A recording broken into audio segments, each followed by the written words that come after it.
Good morning.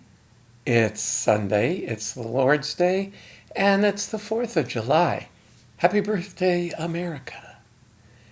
And apropos to the day, 1 Peter 2:13.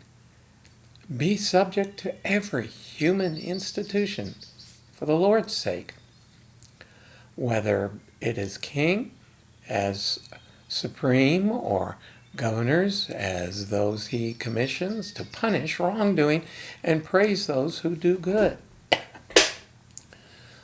Now, one can certainly make arguments about the quality of government and whether we should obey.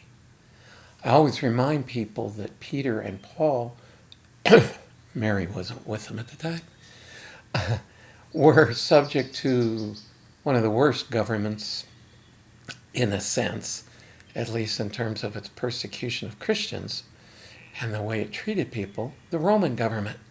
And yet they're saying be subject to government. There's a lot of debate over Romans 13, but it really boils down to, unless authority tells us to do something directly contrary to God's will, such as no longer preach the gospel, we are to be subject to the government. But the good news is God is sovereign over them. And whether he allows a negative government, because that's either what people deserve, or for his own purposes, it doesn't matter. What matters is we are subject to him, and he's commanded us to be subject to the authorities over us. Fortunately, he doesn't command us to like them.